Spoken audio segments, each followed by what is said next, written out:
Real Virginia is produced by the Virginia Farm Bureau. Farming, it's all good. Visit our website at vafarmbureau.org.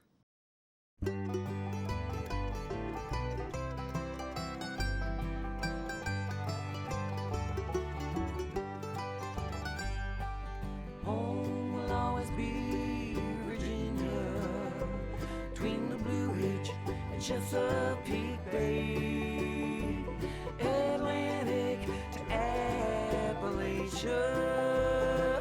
home in my heart always. Hello everyone and welcome to Real Virginia, a show about Virginia agriculture and the people who produce all of the wonderful products we enjoy.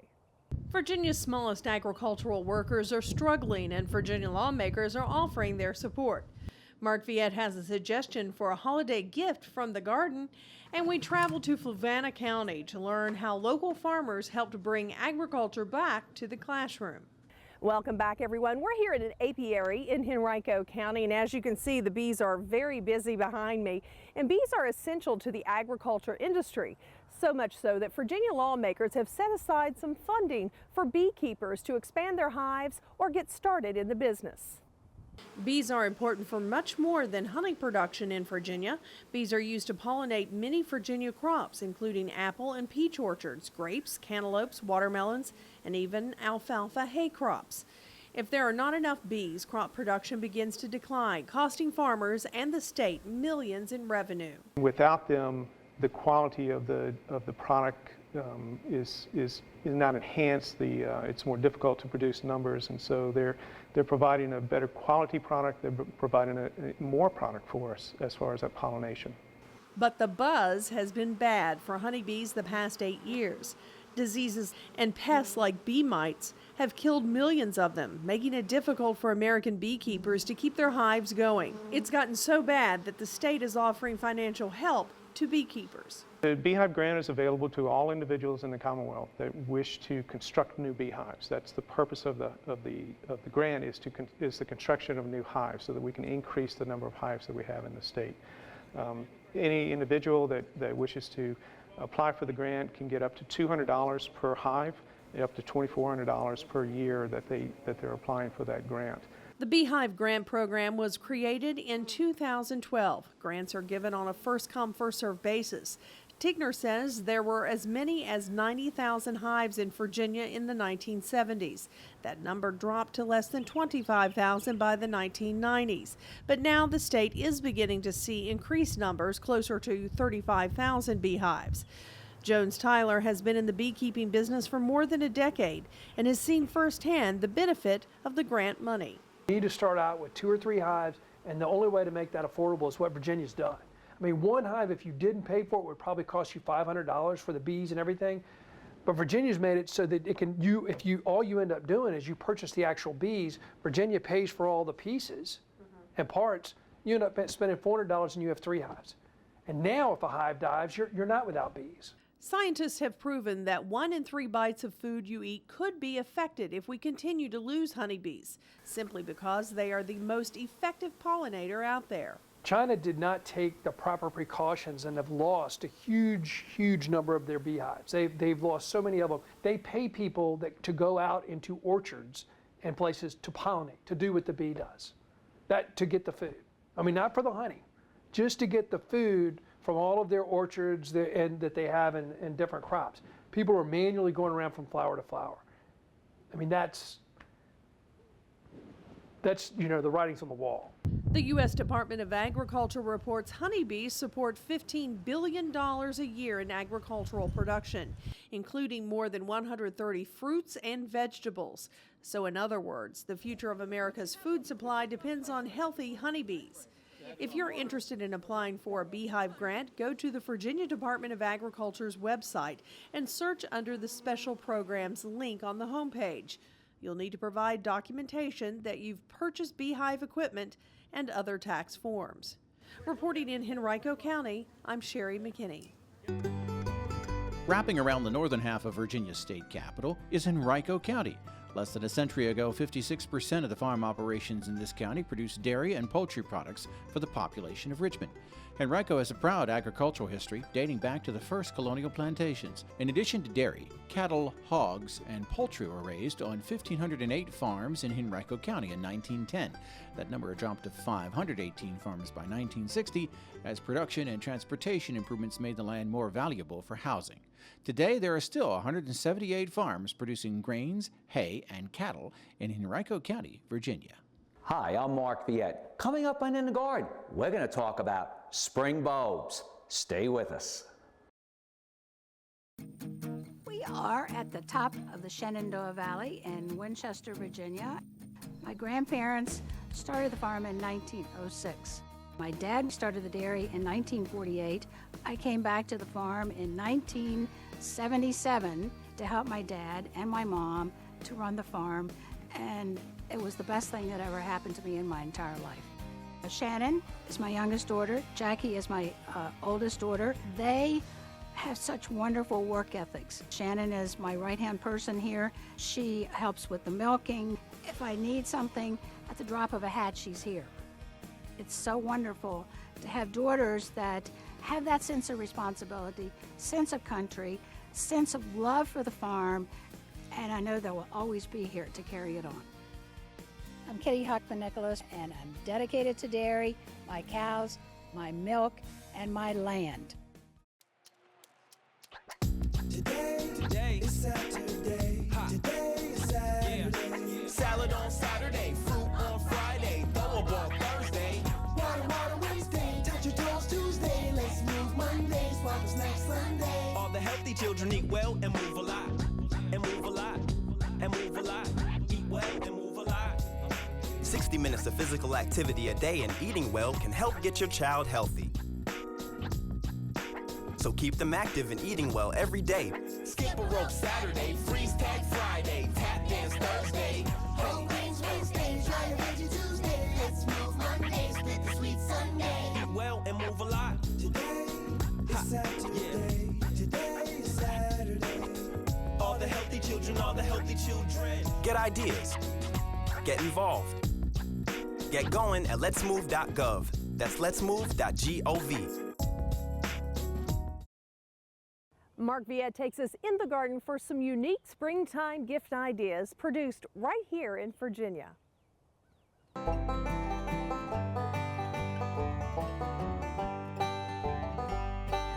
You can enjoy spring bulbs in a variety of ways. One way may be outside in your garden. The other way may be in containers with soil. And the other way could be tulips, bulbs, maybe even amaryllis can be grown in water in vases. I've got a sample of one right here, beautiful tulip. You're going to learn a little bit about behind how this is done. This is also something that you'd be able to do indoors. Amaryllis, of course, are going to be a little easier than tulips, but if you look at the color behind me, it's a way you can enjoy color indoors when you might not have any. One of the things that occurs with these bulbs, they're treated, they're cooled for 6 to 12 weeks. Roots are produced on the bulbs. Then at the end, these bulbs are greened up a little bit, and then they come into flower. Let me show you a little bit about how that's done.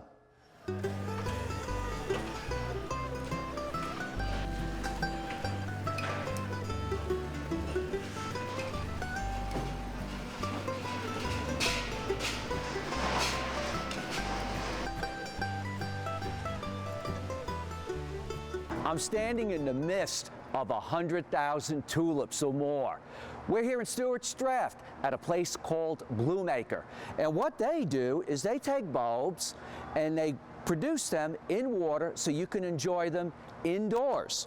Always keep in mind, generally speaking, the bigger the bulb, the better the bloom. The larger the amaryllis, the larger the daffodil, the better the bloom. In combination with the size of the bulb, it's also important to get good production of roots. And here what happens is the tulips are put in a tray. From here, they're put in water in a cooler for a few weeks, and they produce these beautiful roots.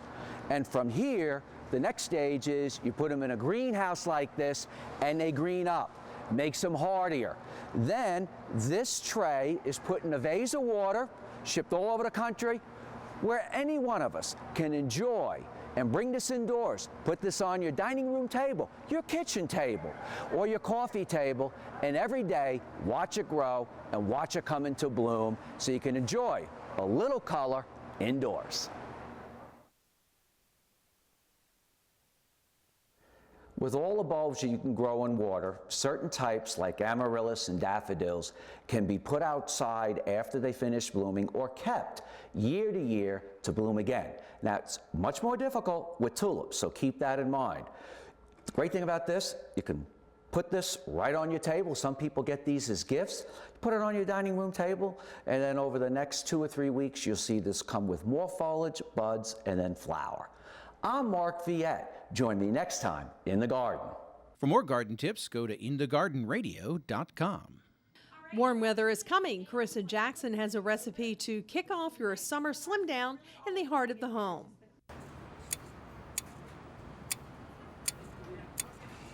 Spring rains carry excess lawn fertilizer through our sewers and rivers to the Chesapeake Bay, where the blue crab harvest has been extremely low.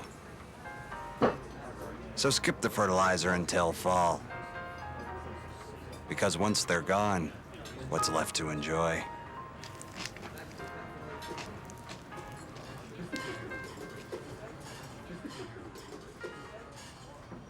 Russ, serve up those burgers. They look done. Mike, you can't tell if they're safe to eat by the color of the meat. Is that a meat thermometer? It looks like my kid's video game. Yeah, it's digital. It beeps when the meat is perfectly cooked. Ah, leave it to you to own the most cutting-edge barbecue technology. You better believe it when it comes to keeping our kids safe. Good point. Dad, is it done yet?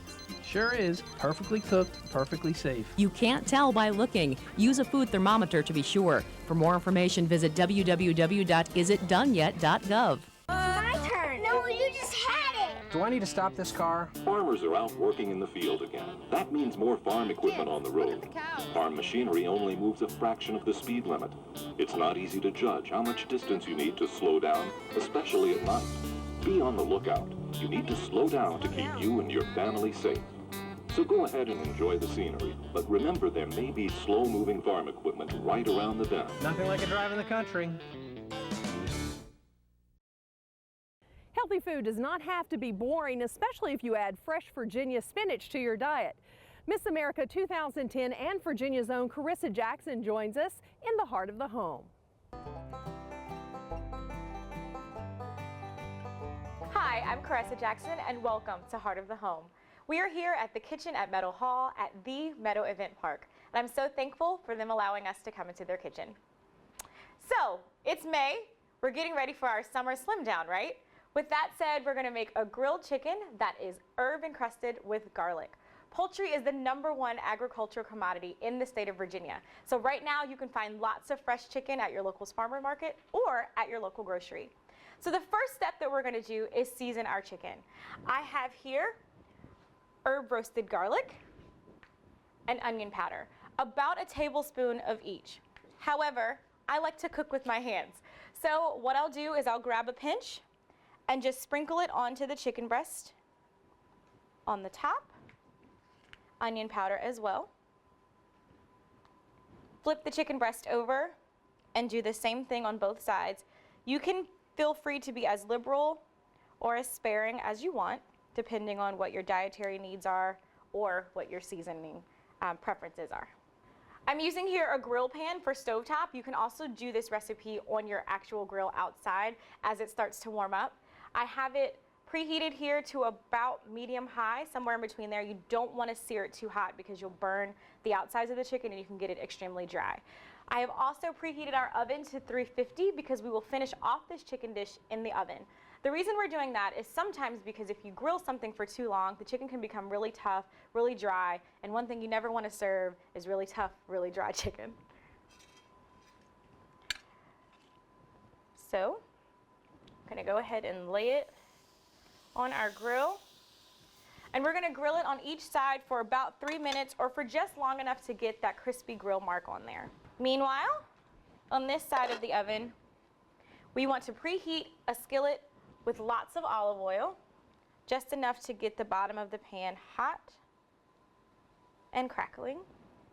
And you want to go ahead and put that setting on about 9. All right, about 2 minutes in, we want to flip the chicken over. You'll see nice grill marks. That's really all we want to get there is just the crunch of the grill and to make sure that our seasoning have been seared into the chicken. So we're going to give it about 3 more minutes on that side. And then we will move over here to our spinach. Spinach is one of those things that you can find in your farmer's market about this time of year as well, or in your local grocery store. Fresh spinach is awesome. I got this from a local farmer market near me. Here we have some fresh minced garlic, and we're going to go ahead and put that in the pan. About a teaspoon or a quarter teaspoon, depending on what you like with garlic flavor. Want to get that dredged in the olive oil. And you want to give that about a minute or a minute and a half to brown. And as you'll notice that brown, it'll be time to take your chicken off. So that'll kind of keep you on time with your recipe. Moving over here, we will now take our chicken breast from off of the stovetop grill and place it onto a non-stick baking dish. And we will put it in the oven to finish off for about 20 minutes. You don't want to go much longer than 20 minutes because, again, we want to prevent you from having a dry chicken, and this chicken will be very, very juicy when it comes out of the oven. Now it's time to add our fresh spinach.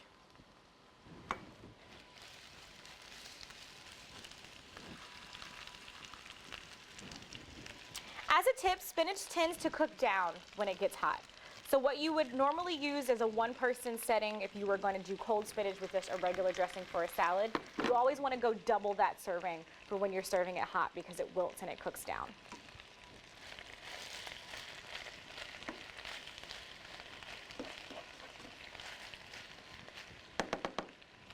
And now we will add a few cracks of salt and pepper.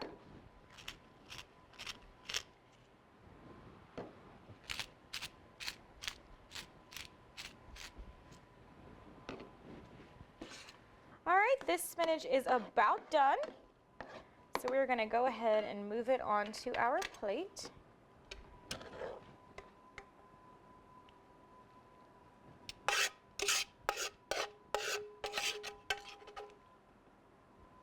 And you'll have a little residual sauce inside your skillet. I'm a sauce fan, so I go ahead and add it to my spinach and to the plate because it also gives some great flavor to your chicken. Which, by the way, is done. So we go over here. You have a nice herb-crusted chicken breast that we will place right on top of our spinach.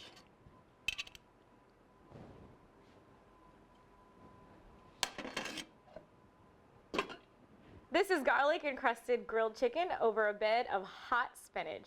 For Heart of the Home, I'm Caressa Jackson. Come and get it. Recipes from the Heart of the Home can be found on the Virginia Farm Bureau website at vafarmbureau.org. Spinach is an edible flowering plant grown in several regions of the U.S. It is even raised in the winter in warmer parts of the country. Most of Virginia's spinach is grown on the eastern shore. It's quite common at local farmers markets in the spring and fall. Spinach has a high nutritional value and is extremely rich in antioxidants, especially when fresh, steamed, or quickly boiled. And cooking spinach actually increases its health benefits. Just half a cup of cooked spinach will give you 3 times as much nutrition as 1 cup of raw spinach. That's because our bodies cannot completely break down the nutrients in raw spinach. All-terrain vehicles are a lot of fun and have become very popular in rural Virginia. An ATV is versatile and is used for a variety of purposes. But it's important to never carry a passenger unless the ATV is specifically designed to carry riders. An extra rider can distract the driver and throw the ATV off balance.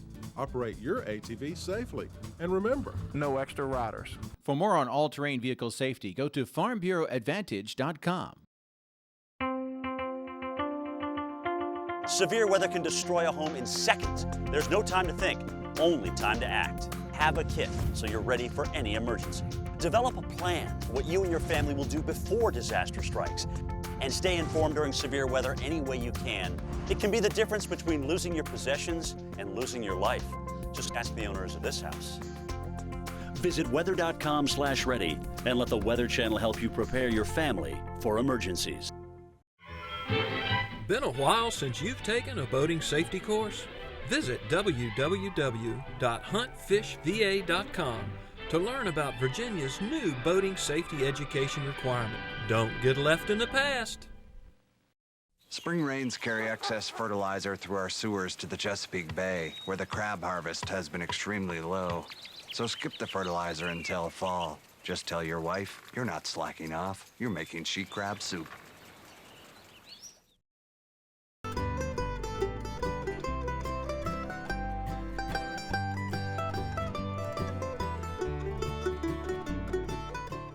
In recent years, local school districts have cut programs like agriculture technology even in rural areas. But as Dave Miller reports, one county school system has been able to restore their ag program thanks to a partnership with local farmers.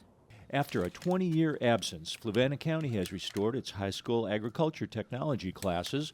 The County Farm Bureau was instrumental in convincing the school board and county leaders of the need to offer students more career possibilities in a broader education. We have met with everyone from school board members, county supervisors, the FFA presidents, the students from across the state, and with Virginia Tech, the FFA advisors. So we've really been trying to we put a lot of time in trying to get this program going.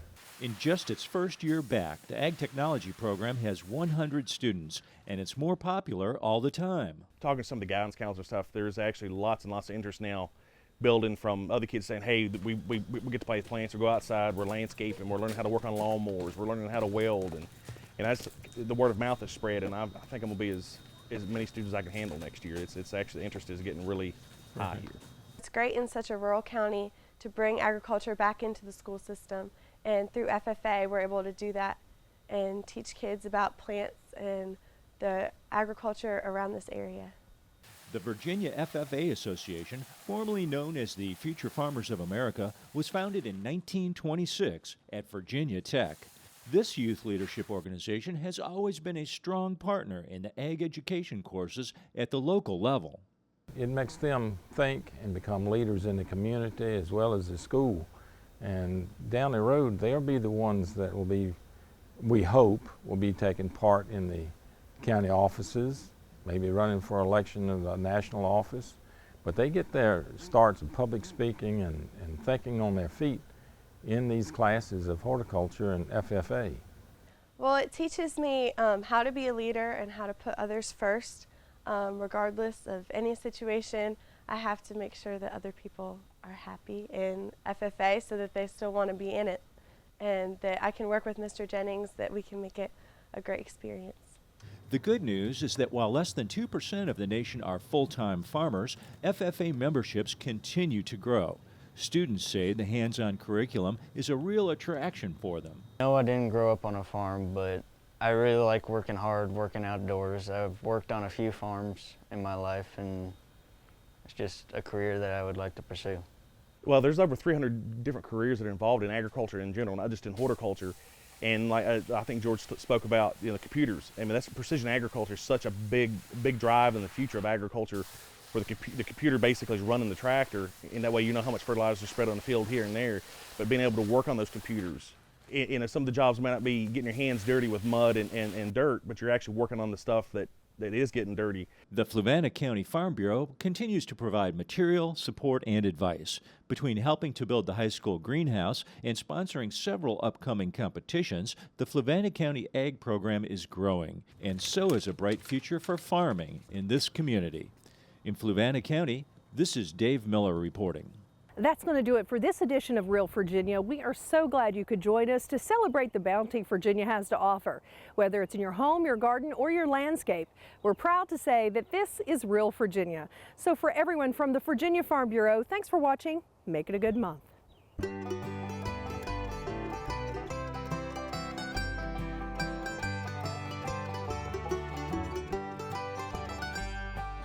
Home will always be Virginia, between the Blue Ridge and Chesapeake Bay, Atlantic to Appalachia.